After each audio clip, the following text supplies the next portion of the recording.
Trump administration, following a judge's order, announced that they would try to use the reserve funds to pay half, is a Wall Street Journal or Washington Post headline. Trump administration says it is paying out half of November's SNAP benefits.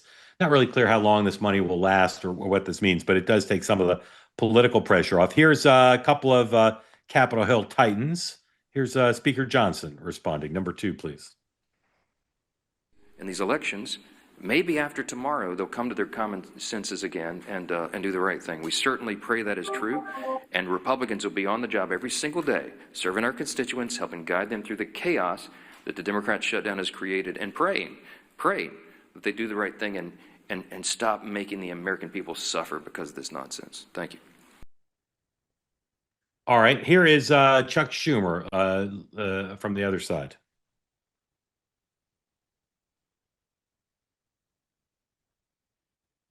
You need to know what number that is, probably. Number 4, please.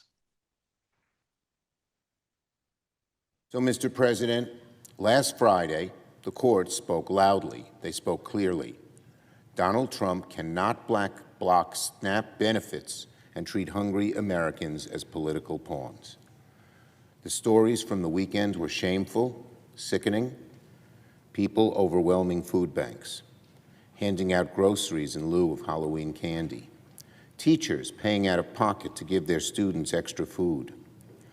Across America, appalling scenes were seen of people worried they wouldn't be able to feed their families and even themselves. This is appalling, and the courts did the right thing to step in to follow the law. But the Trump administration still refuses to fully comply. A few hours ago, the administration announced that it will provide only partial SNAP benefits to 42 million Americans facing food insecurity, even though the courts affirmed that the USDA has the transfer authority to ensure everyone can receive full benefits. Everyone can get full benefits. The only person standing in the way is Donald Trump. Donald Trump. All right. You can cut out of this. Waiting to play you a Nancy Pelosi soundbite, which Steve in particular will like. But while we do, I'll read you a few updates on what I continue to believe is the only path visible at this point to out of the shutdown, which is bipartisan Senate deal. Here's Susan Collins. Quote, there have been a lot of conversations on both sides of the aisle and across the chambers, and I do believe that we're finally making progress. It's too soon to declare this nightmare of a shutdown is over, but I'm very cautiously hopeful it could be resolved this week. Collins says her optimism, this is Laura Weiss is reporting, her optimism is because talks have gotten more specific and she believes Democrats waiting until after tomorrow's elections to make a deal. Collins say much more, but she says she wants the CR to run until December 19th. Governor Peters of Michigan, or Senator Peters of Michigan, says senators involved in the bipartisan talks to end the shutdown met in person here at the Capitol earlier today. This is Andrew Desiderio of Punchbowl. Peter says, quote, progress being made, but he wouldn't say much more. Now, Steve, Nancy Pelosi, is she more about pouring Neosporin or gasoline right at this point in her career? Well, she's not a member of the leadership anymore, so I don't know. Not a member of the leadership, and rumors that she's about to, after the election, going to announce her retirement. So here is perhaps retiring, but never retiring, Nancy Pelosi. It's a vile creature, the worst Talking thing about Trump. on the face of the earth. But vile anyway. Creature. You think it's the worst thing on the face of the earth? I do, yeah, I do. Why is that? Because he's the president of the United States and he does not honor the Constitution of the United States. In fact, he's turned the Supreme Court into a rogue court. He's abolished the House of Representatives. He's chilled. All right, vile thing, worst thing on earth. Lydia, helpful, unhelpful? Thoughts? Really just bridging the gap, toning down the rhetoric, bringing people together. Yeah, people get a lot more set in their ways in their old age, and that seems to be what's happening here. I think she's happy just to burn it all down. And ultimately, she's not going to bear any responsibility for it because, you know, she's not. Yeah, she's not.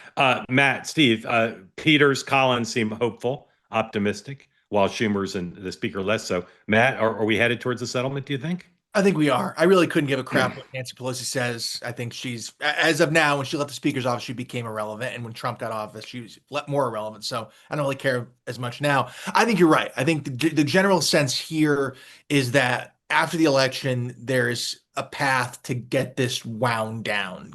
The Democrats will likely have a good night tomorrow. They can proclaim victory to the base. It was always how they do that K turn in a tight hallway of backing up here. And I think that can give Schumer a decent off ramp. Look, the left will still be pissed, I feel like, but how do you sell it to the left, but also convince Republicans he didn't give anything up? Steve, there seem to be enough Democrats, if you take the 3 who voted to end the shutdown and the ones who are talking to Republicans, there seem to be 8 or more. Are you bullish on this getting solved relatively soon? Keeping in mind I have a flight next Monday.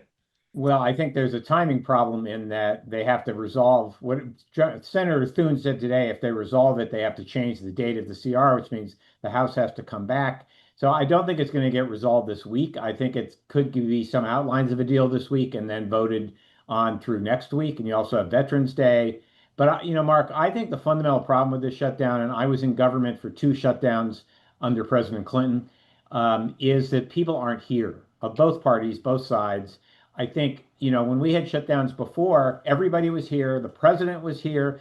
There was a sense of crisis that there was a problem that needed to be solved, and the way to solve the problem was for everybody to talk. And I think the fact that the Senate for 4 weeks in a row has left on Thursday afternoon and come back Tuesday morning, that the House is gone completely, that Trump went off on a foreign trip, they all bear responsibility for the fact that if you believe that we should keep the government open, you all should be here trying to figure out how to get it done. And I think until you get everybody back, it's going to be hard to get it reopened. Cozy Earth, our longtime sponsor, a little present for everybody. A Black Friday early sale. Right now, you can use my promo code MARK at cozyearth.com for 40% off. These deals won't last, so start your holiday shopping today. 40% off. It's not 50%, but it's a lot off. Bamboo sheets, bubble cuddle blanket, 40% off. The great pants I've always told you you need to buy. I'm wearing them currently. 40% off. Everything right now. You can use my code two-way on top of their site-wide sale, giving you up to 40% off in savings. Right now, wrap the ones you love in luxury with Cozy Earth. Go to cozyearth.com, use the promo code MARK, and get 40% off. 40% off. There's a sale on the site, but if you use the promo code, it jumps up to 40% off. Go to cozyearth.com. Promo code MARK, 40% off. They say that something that's easy is like a walk in the park. Well, easier than a walk in the park, hit the subscribe button, be part of the two-way community, never miss an episode, be part of our conversations. Thank you for your service to America. And don't forget, you can now listen to the morning meeting and two-way tonight on Apple, Spotify, or wherever you get your podcasts.